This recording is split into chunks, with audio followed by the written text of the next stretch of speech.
Vitiligo patients को अपनी skin को लेकर बहुत ही ध्यान रखने की कई बार आदत भी होती है और कई बार मुझे लगता है डर भी पड़ जाता है, और इसी वजह से मैं ऐसा देखती हूँ कि वो अपनी स्किन पे लगाने वाली हर चीज़ को बहुत ध्यान से एग्जामिन करके लगाते हैं, मेरी बात ध्यान से सुनते भी हैं। और मुझसे ये क्वेश्चन बार बार पूछा जा रहा था कॉमेंट्स में कि मैम अगर हमें विटिलिगो है और हम फेस पे अगर कुछ लगाना चाहें तो हम कौन से ऐसे फेस पैक्स हैं जो लगा सकते हैं। तो ये वीडियो आज उसी क्वेश्चन के जवाब में है।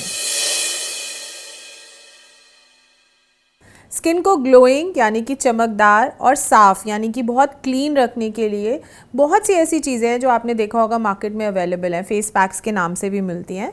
उसमें प्रॉब्लम ये है उन पे चाहे लेबल हर्बल का लगा भी रहे बट उसमें एडेड कुछ केमिकल्स भी रहते हैं, तो उससे फ़ायदा होने की बजाय आपको नुकसान ज़्यादा हो सकता है। ऑलरेडी स्किन में अगर कोई इशू चल रहा हो, विटिलिगो, सोराइसिस या एक्जिमा हो, तो आपकी स्किन बहुत सेंसिटिव हो जाती है, या ये स्किन इश्यूज़ ना भी हो, जनरली अगर आपकी सेंसिटिव स्किन है तो आपको आने वाले समय में कोई स्किन डिसऑर्डर हो सकता है।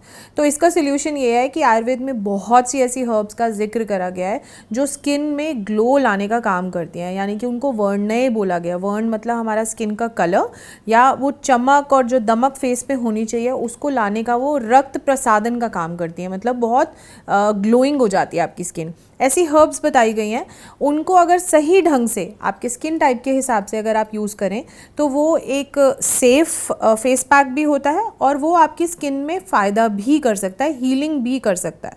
तो मैं कुछ ऐसी 4 हर्ब्स का आपको नाम शेयर करूंगी और उसको यूज़ कैसे करना है डिफरेंट स्किन टाइप्स के अकॉर्डिंग वो मैं आपको बाद में बताऊंगी। तो सबसे पहली हर्ब जिसका मैं नाम लूँगी वो है रक्तचंदन, दूसरी है मुलेठी, तीसरी है उशीर और चौथी है सारीवा। ऐसे तो वर्णय हर्ब्स बहुत सारी हैं बट ये 4 हर्ब्स जिनका मैंने अभी नाम लिया, ये सभी हर्ब्स जो हैं मुझे ऐसा लगता है पर्सनली कि आपकी स्किन के लिए बहुत अच्छा काम कर सकती हैं और इनको मार्केट में ढूंढना बहुत आसान है। बट मेन बात यह है कि आपको किसी आयुर्वेदिक जेन्युइन शॉप से जाकर ये पाउडर्स लेने हैं, सोर्स करने हैं और एक अच्छी क्वालिटी का पाउडर लेना है, मतलब एक स्टैंडर्डाइज्ड जो कंपनी का अगर आप देखेंगे जीएमपी प्रैक्टिस होनी चाहिए उस पर, और एक अच्छी कंपनी का अगर लूज़ पाउडर ना लें तो ज़्यादा बेहतर रहेगा। तो ये पाउडर्स आप ले लीजिए और इनको यूज़ करने का जो तरीका है वो स्किन टाइप के अकॉर्डिंग डिफरेंट मैं बता रही हूँ। तो सबसे पहले स्किन टाइप्स कितनी तरह की होती हैं ये जान लेते हैं। 2 तरह की मेजरली स्किन टाइप्स होती हैं। एक होती है ऑयली स्किन, जिनकी स्किन में बहुत ज़्यादा ऑयल प्रोडक्शन हो रहा होता है, सीबम प्रोडक्शन बहुत ज़्यादा हो रहा होता है, और एक होती है ड्राई स्किन। ड्राई स्किन यानी कि जहाँ पे ऑयल प्रोडक्शन बहुत कम होता है और स्किन बहुत रूखी होती है।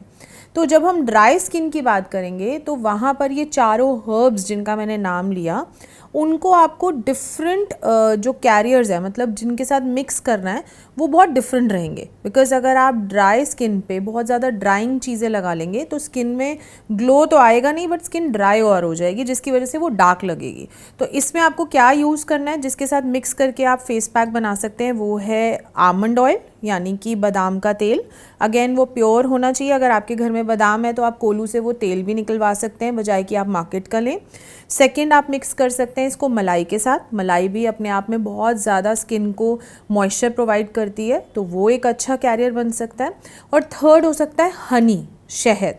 तो ये 3 चीज़ें हैं, ज़रूरी नहीं है तीनों को एक साथ मिलाना है और ये भी ज़रूरी नहीं है कि चारों हर्ब्स को एक साथ मिलाना है। कभी आप रक्तचंदन को मिक्स करके लगा सकते हैं, कभी आप उशीर को लगा सकते हैं, किसी दिन आप सारीवा लगा सकते हैं, और इन सबको आप अलग अलग भी यूज़ कर सकते हैं या इन चारों को एक साथ मिलाकर भी एक फेस पैक बना के रख सकते हैं। कैरियर आप चेंज कर सकते हैं, लाइक किसी दिन आमंड ऑयल लगा लिया, किसी दिन मलाई और किसी दिन हनी के साथ लगा लिया।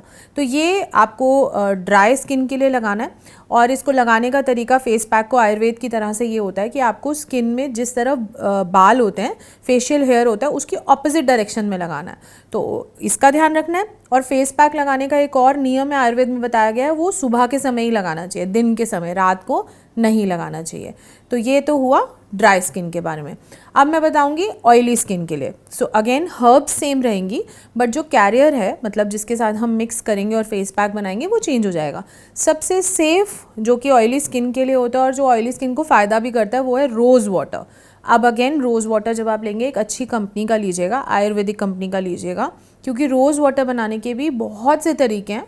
तो रोज़ वाटर के साथ जब आप ये हर्ब्स मिक्स करते हैं, अगेन अलग अलग करिए या एक साथ करिए, आपको सेम वे में लगाना है। सुबह के समय लगाना है फेशियल हेयर के ऑपोजिट डायरेक्शन में लगाना है और ये आप ऑयली स्किन पे यूज़ कर सकते हैं। एक और चीज़ है आयुर्वेद के अकॉर्डिंग ध्यान रखने की कि जब फेस पैक लगाया जाता है तो उसको बहुत ज़्यादा सुखाया नहीं जाता है, और specially for vitiligo skin I would say कि आपको बहुत ज़्यादा उसको हार्ड ड्राई होने तक वेट नहीं करना चाहिए, बिकॉज आपकी स्किन पे जितना फ्रिक्शन होगा वो उतना नुकसान हो सकता है। सो पंखे के नीचे डायरेक्टली ना बैठें, उसको नेचुरली सूखने दें, बहुत ज़्यादा ना सूखने दें, और फिर ठंडे पानी से मतलब नॉर्मल टैप वाटर से उसको उतार लीजिए।